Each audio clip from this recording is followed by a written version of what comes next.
علم نہ ہونے کی وجہ سے ہم طرح طرح کے برائیوں میں مبتلا ہو گئے ہیں. تو اے عزیزان محترم, آج ہم علم سیکھیں.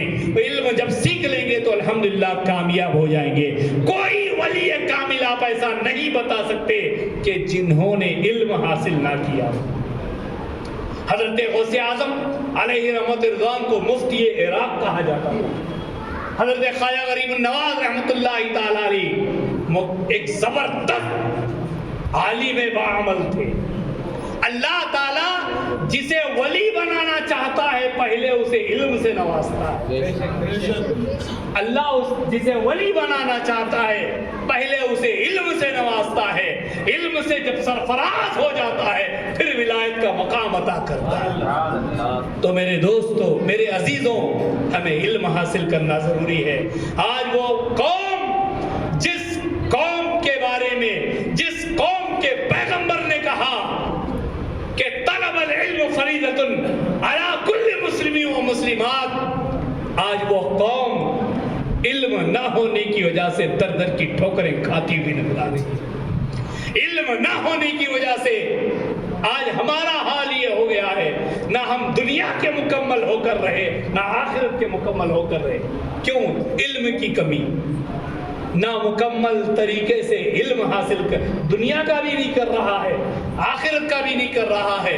ایک ریسرچ کے مطابق ہماری قوم کا جو معاملہ ہے, SLC کے بعد تقریباً 88% لوگ ڈراپ کر دیتے, ختم ہو جاتے ہیں علم سے. کیوں؟ اگر پڑھنا ہے تو بہتر پڑھو, کامیاب ہو کر بنو. ایک چھوٹی سی مثال دے کر میں اپنی گفتگو کو ختم کر دوں, اسے بڑے غور سے سننا. دیکھیے ہمارے برکت شاہ صاحب ماشاءاللہ, ہمارے افسر قادری صاحب آئے, آپ کا استقبال ہے. ایک چھوٹی سی مثال میں آپ کو دیتا ہوا چلوں تاکہ سمجھ جانا کہ انسان کس طریقے سے زندگی گزار رہا ہے.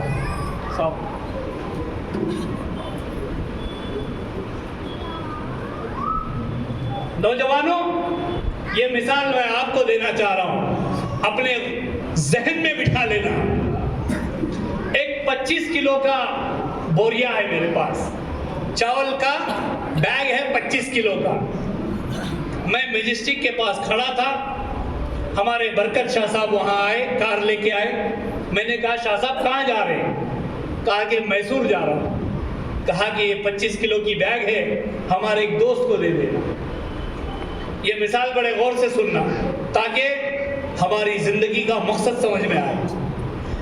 کہا کہ ایک 25 کلو کی بیگ ہے چاول کی, اسے آپ میسور میں ہمارے ایک دوست کو دے دینا. تو لے کے جائیں گے کہ نہیں لے کے جائیں گے؟ بولو, لے کے جائیں گے. ٹھیک, لے کے چلے گئے. دوسرے دن پھر اسی جگہ پر کھڑے تھے. میں نے کہا کہاں جا رہے ہیں شاہ صاحب؟ بولے کہ میں میسور جا رہا ہوں. کہا یہ 100 گرام کا پتھر ہے, یہ لے جا کے وہاں کے بس اسٹینڈ میں ڈال دینا. تو کیا لے کے جائیں گے؟ بولو, میں نوجوانوں کو پوچھ رہا ہوں, لے کے جائیں گے؟ بولو نہیں. کل 25 کلو کا لے کے چلے گئے, آج 100 کلو کا کیوں نہیں لے کے جا رہے؟ کوئی بتا سکتا ہے؟ میں بتاتا ہوں. اگر میں ان سے پوچھوں تو یہ منع کر دیں گے. کہا کہ کیوں منع کیے؟ کل 25 کلو کا تھا, آپ بخوشی لے کر گئے, آج 100 گرام کا ہے لیکن آپ لے کے نہیں جا رہے, وجہ کیا؟ تو جواب ان کا ہوگا کہ مولانا کل جو دیے تھے وہ ضرورت تھی, آج یہ بوجھ ہے. کل جو دیے تھے آپ وہ ضرورت تھی, آج جو تم دے رہے ہو یہ بوجھ ہے. ہم ضرورت کو بوجھ نہیں سمجھتے, بوجھ کو ضرورت نہیں سمجھتے. 25 کلو کے بجائے 50 کلو بھی اگر دے دیتے تو لے کر جاتا, لیکن آج نہیں لے کے جاؤں گا. تو میرے عزیزوں، اس مثال سے میں آپ کو یہ بتاتا ہوا چلوں کہ ہماری زندگی ضرورت بن کے چلے، ہماری جو زندگی ہے یہ ضرورت بن جائے تو کامیاب ہوگی، بوجھ بن جائیں گے تو نہ ادھر کے رہیں گے نہ ادھر کے رہیں گے۔ ہم اپنی زندگی کو بوجھ نہیں بنانا ہے، ضرورت بنانا ہے۔ ایک مرد کے 4 رشتے ہیں۔ میں اپنی گریبان پہ دیکھوں، دوسروں کو مت دیکھو، میں دوسروں کو نہیں دیکھنا، اپنے اندر دیکھو۔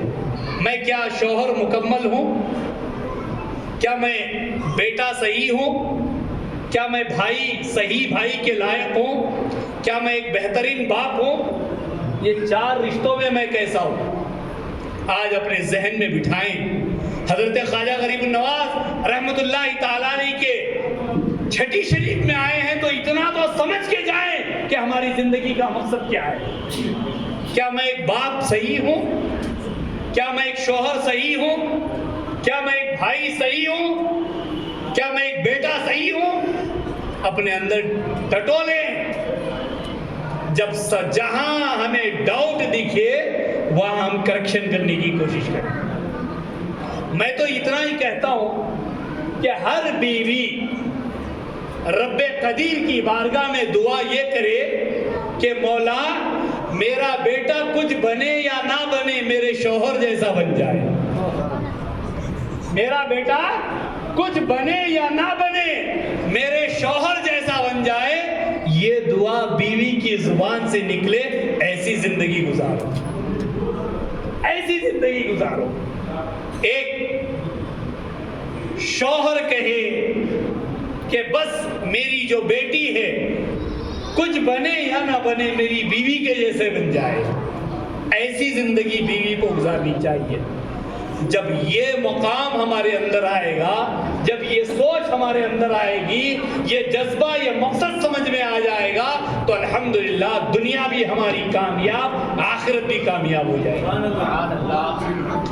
ہم اپنے آپ کو دیکھیں، من عرف نفسہ، جس نے اپنے آپ کو پہچان لیا، اپنے آپ کو پہچانو۔ کیا میں باپ صحیح ہوں؟ کیا میں بیٹا صحیح ہوں؟ کیا میں بھائی صحیح ہوں؟ کیا میں شوہر صحیح ہوں؟ میں اپنے آپ کے اندر دیکھنا ہے مجھے۔ جب یہ دیکھنے کی کوشش کرو گے تو دنیا میں بھی آپ بہتر ہو جاؤ گے، آخرت میں بھی بہتر ہو جاؤ گے۔ تو عزیزان محترم، آج کی زندگی کا، آج کی اس بزم کا مقصد یہ ہے کہ ہم اللہ کو بھی مانیں، زور سے بولو، اللہ کو بھی مانیں، نبی کو بھی مانیں، ولی کو بھی مانیں۔ اللہ کو مانو، اللہ کی مانو، نبی کو مانو، نبی کی مانو، ولی کو مانو تو ولی کی بھی مانو۔ اللہ تعالیٰ مجھے اور آپ کو نیک توفیق عطا فرمائے اور اپنے آپ کو بہتر کرنے کی کوشش عطا فرمائے۔ من عرف نفسہ فقد عرف ربہ، جس نے اپنے آپ کو پہچان لیا اس نے رب کو پہچان لیا۔ اپنے آپ کو پہچاننے کی کوشش کرو، میں کیا ہوں؟ کیا میں صحیح انسان ہوں؟ میرے رشتہ داروں کے ساتھ میرا کیسا تعلق ہے؟ میرے پڑوسیوں کے ساتھ میرا کیسا تعلق ہے؟ میرے عزیز و اقارب کے ساتھ کیسا میرا تعلق ہے؟ اپنے آپ کو چھانو، اپنے آپ کو ڈھونڈو، اپنے آپ کو ٹٹولو، سمجھ میں آ جائے گا کہ میں کیا ہوں۔ انگلیاں بعد میں بتانا، پہلے اپنے آپ کو دیکھنا۔ رہنے کی بہترین جگہ اپنی اوقات ہے، دیکھنے کی بہترین جگہ اپنا گریبان ہے۔ گریبان میں دیکھو، سمجھ میں آ جائے گا میں کون ہوں۔ اوقات میں رہو تاکہ لوگ تمہاری اوقات تک نہ آئے۔ اللہ مجھے اور آپ کو نیک توفیق عطا فرمائے۔ حضرت خواجہ غریب النواز رحمت اللہ تعالیٰ علیہ کا صدقہ ہم سب پہ قائم اور دائم فرمائے۔ السلام علیکم ورحمۃ اللہ وبرکاتہ۔ سبحان اللہ، ماشاء اللہ۔